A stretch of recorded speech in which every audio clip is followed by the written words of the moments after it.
Oil సాగు మీద భట్టి విక్రమార్క కీలక వ్యాఖ్యలు చేశారు. 12 మిలియన్ టన్నుల ఉత్పత్తి జరుగుతోందని చెప్పారు.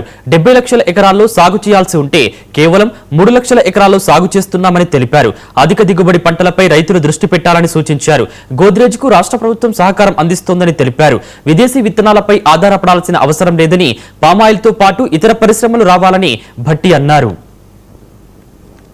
దేశంలో దాదాపు 70 లక్షల ఎకరాలకు సాగు చేసుకోవాల్సినంత అవసరం ఉంటే పామాయిల్కి కేవలం 15 లక్షల ఎకరాల్లో మాత్రమే దేశంలో మనం చేసుకోగలం.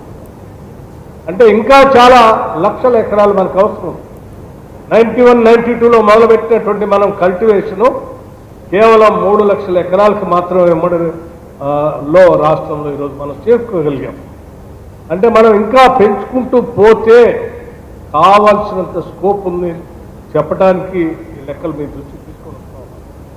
ఉదాహరణకి 2023 పరిసర ప్రాంతంలో ఒక టన్ను గెల ధర 12,500 మాత్రమే ఉంటే ఈరోజు అదే గెల 23,000 రూపాయల వరకు ఉందని లెక్కలు చెప్తా ఉన్నాం.